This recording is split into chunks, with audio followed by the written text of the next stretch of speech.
हो गया। दो चर वाले रैखिक समीकरण युग्म यानी क्या है, एक क्वेश्चन आता है ए और बी के किस मान के लिए समीकरण निकाय का अनंततः अनेक हल होगा, मीन्स अनंत हल होगा। अनंत हल होने का कंडीशन क्या होता है, यदि समीकरण के, लिखेंगे इसको, समीकरण के अनंत हल होंगे। कब, क्या कंडीशन है, जब a1 बट्टा a2 बराबर b1 बट्टा b2 बराबर c1 बट्टा c। यहाँ a1 कितना है, ये समीकरण 1, ये समीकरण 2। एक में x के गुणांक को a1 बोलते हैं, a2 दो में x के गुणांक को a2 बोलते हैं, b1 y के गुणांक को b1 बोलते हैं, एक में, दो में y के गुणांक को क्या बोलते हैं, b2। अचर पद को क्या बोलते हैं, c1 और c। एक चीज देख लीजिए, जब अचर पद बराबर के दूसरे तरफ रहेगा तो नीचे भी अचर पद को बराबर के दूसरे तरफ रहना चाहिए। कभी कभी क्या होता है कि एक में अचर पद बराबर के इधर आता है, दूसरे में इधर आता है, बना देते, नहीं, दोनों एक तरफ होना चाहिए, या तो दोनों इधर हो या दोनों बराबर के उधर। बस इसको सॉल्व कर लेंगे। पहले इस दोनों को बराबर करेंगे, तीनों बराबर है, इस दोनों को बराबर करेंगे, एक इक्वेशन मिल जाएगा, फिर इस दोनों को बराबर करेंगे, एक इक्वेशन मिल जाएगा, दोनों को सॉल्व करेंगे, आपका आंसर आ जाएगा। चलिए, जब 2a प्लस b बराबर 3 2a माइनस b, तिरछे गुना कीजिए, 2 से गुना करिए, 2 2 जा 4a माइनस 2b बराबर 3a प्लस 3b। ए को एक तरफ, बी को एक तरफ, 4a minus 3a 3b plus 2b। 4a में से 3a क्या आता है, ए बराबर, एक कंडीशन आ गया, a बराबर 5। अब दूसरा शर्त लेकर चलेंगे, इस इक्वेशन से हम एक बार इसको बराबर किए हैं, अब इसको बराबर करेंगे, एक इक्वेशन आ जाएगा, इसको समीकरण 3 मान सकते हैं। जब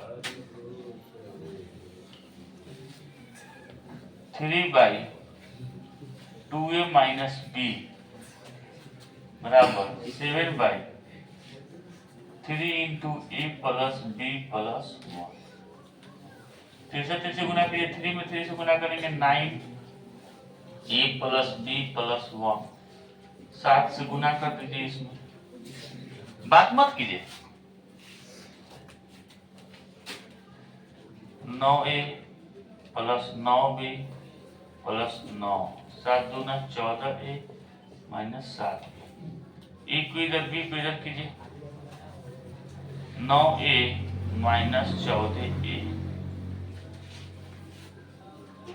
बराबर, सबको उधर भेज ही देते हैं, 7b प्लस 9b इधर जाएगा तो क्या हो जाएगा, माइनस 9b प्लस 9 इधर जाएगा तो क्या हो जाएगा, माइनस 14 में से 9 गया, माइनस 5, माइनस 9 माइनस 7 कितना होता है, माइनस 16b बराबर माइनस 9। एक चीज देखिए, a बराबर कितना आ गया है, 5b, तो हम डायरेक्ट यहाँ अगर मान रख दे a बराबर 5b तो मेरा क्वेश्चन यही सॉल्व हो जाएगा। समीकरण 3 से a का मान रखने पर -5, a बराबर कितना है मेरे दोस्त, 5b, एक जगह क्या लिख देंगे, 5b, माइनस 16 भी इधर ले जाएंगे तो क्या आ जाएगा, प्लस 16b बराबर -9। 5 बचे 25b प्लस 16b बराबर -9। 25 में से 16 गया, -9b बराबर -9, माइनस गुना में रह जाएगा तो क्या आ जाएगा, भाग, -9 बटा -9, b बराबर क्या आ गया, 1। b का मान समीकरण 3 में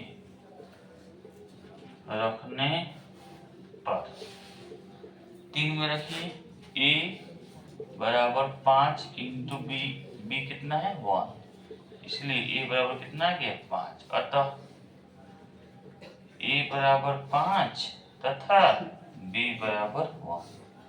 समीकरण को देख लीजिए फिर। करा है e और b के किस मान के लिए समीकरण निकाय का अनंत हल होगा। समीकरण दिया है 2x प्लस 3y बराबर 7, a plus b into x plus 2a minus b into y बराबर 3 into a plus b plus 1। इसको समीकरण 1 मान ली, इसको समीकरण 2। समीकरण का अनंत हल होगा कब, जब a1 बटा a2 बराबर b1 बटा b2 बराबर c1 बटा c2। सबका मान रखिए a1 2 है, a2 a प्लस b है, b1 3 है, b2 2a माइनस b है, c1 7 है, c2 इतना है। अब तीनों आपस में बराबर है, बारी बारी से दो को बराबर करेंगे। पहले इन दोनों को बराबर किए, इससे एक कंडीशन मिल गया a बराबर 5b। फिर इन दोनों को बराबर करें, हम चाहेंगे तो इसको और इसको भी बराबर कर सकते हैं, इसमें कोई दिक्कत नहीं है। अब इन दोनों को बराबर किए, बराबर करते करते कंडीशन मिला, हम डायरेक्ट e का मान जो आया है उसमें पुट कर दिए, आपका आंसर आ गया। अब इसमें का दूसरा टाइप का क्वेश्चन आता है a के किस मान के लिए, शांत हो जाओ सब कुछ, शांत हो जाओ। a के किस मान के लिए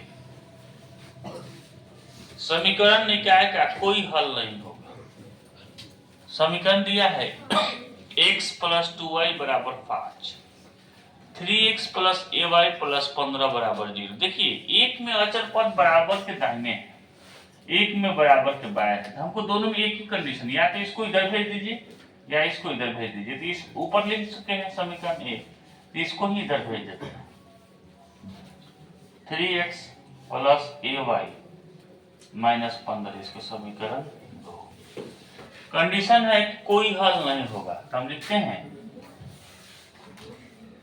समीकरण का कोई हल नहीं होगा यदि, क्या शर्त है बताइए, a1 बाई a2 बराबर हो b1 बाई b2 के, ये बराबर नहीं किसके, c1 बाई c2। सिंपल सा पुट। a1 x के समीकरण 1 में x के गुणांक को क्या बोलते हैं, a1, a1 कितना है a, a2 3, b1 2, b2 y के गुणांक 2 में y के गुणांक को b2 बोलते हैं a, c1 5, c2 माइनस 15। अब इन दोनों को पहले बराबर करते हैं।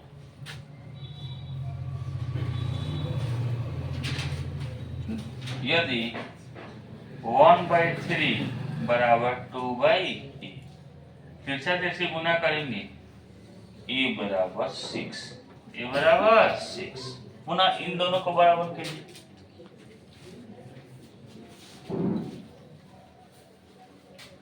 या 2a बराबर नहीं हो 5/-15, तिरछा गुना कीजिए, ये कटा दीजिए, 5 का 5, 5 नहीं 15। 2a बराबर नहीं हो 1/-, इसलिए a बराबर नहीं हो -6, a बराबर नहीं हो -6।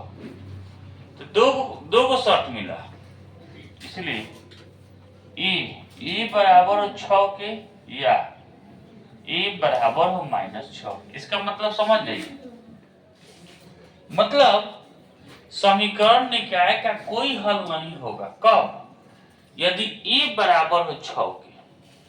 ए जब इसमें 6 के बराबर होगा तो समीकरण निकाय का कोई हल नहीं होगा।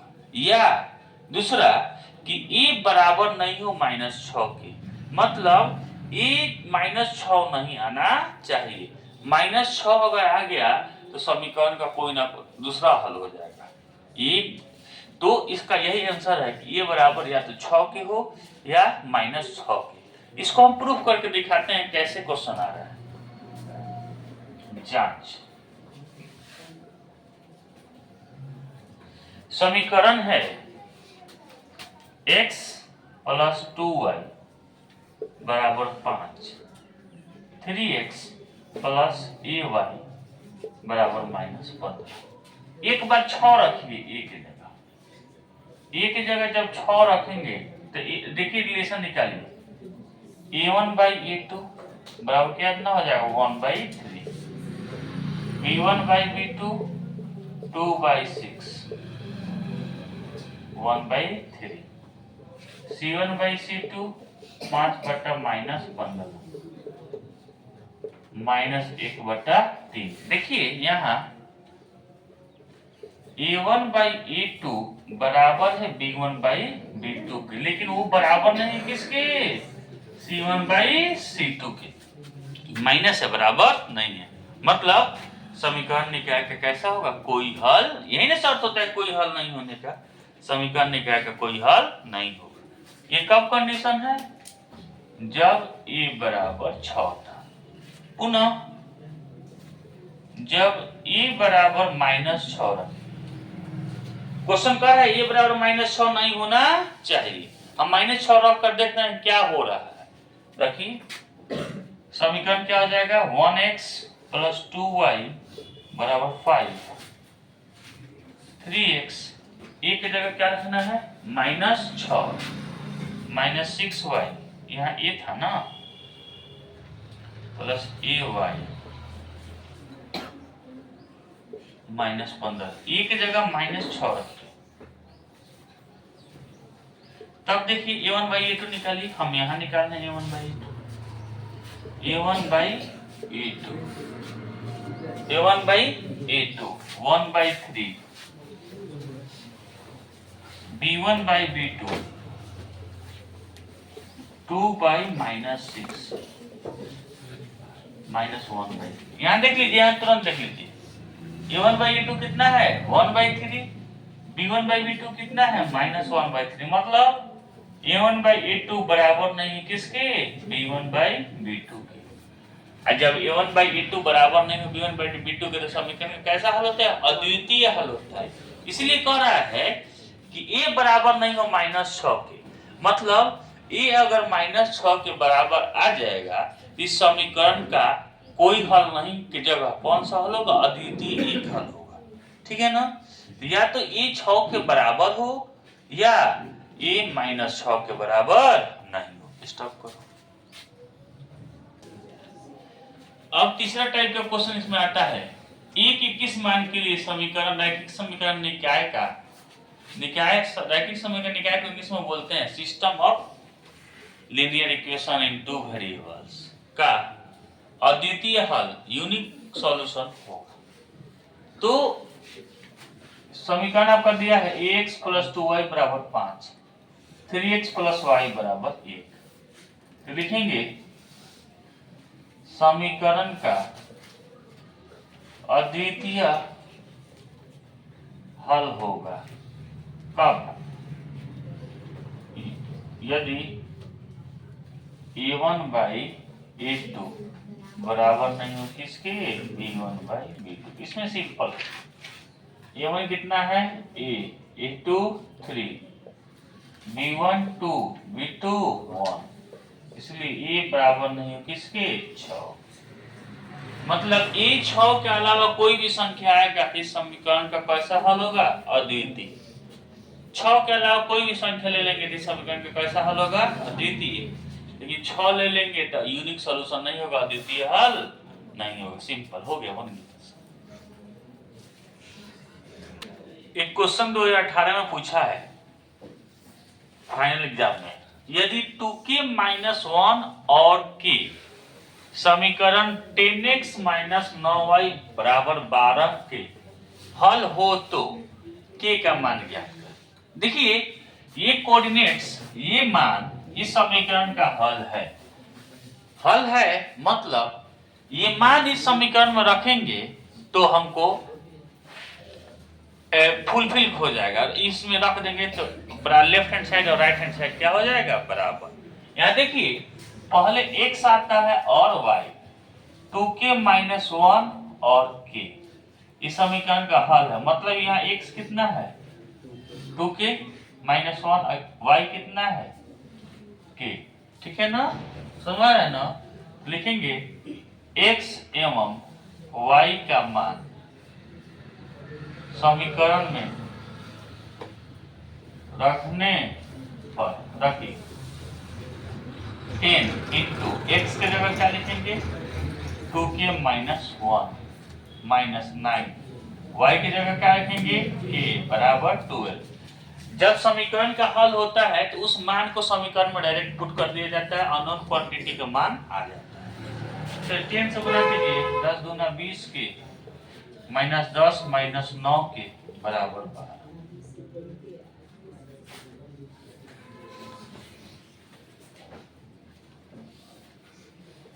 20 के में से 9 के लिए कितना हो जाएगा 11 के, माइनस 10 उधर जाएगा तो क्या जाएगा प्लस 10, के बराबर 22/11, 11 दूना हाँ 22, के बराबर 2 आंसर।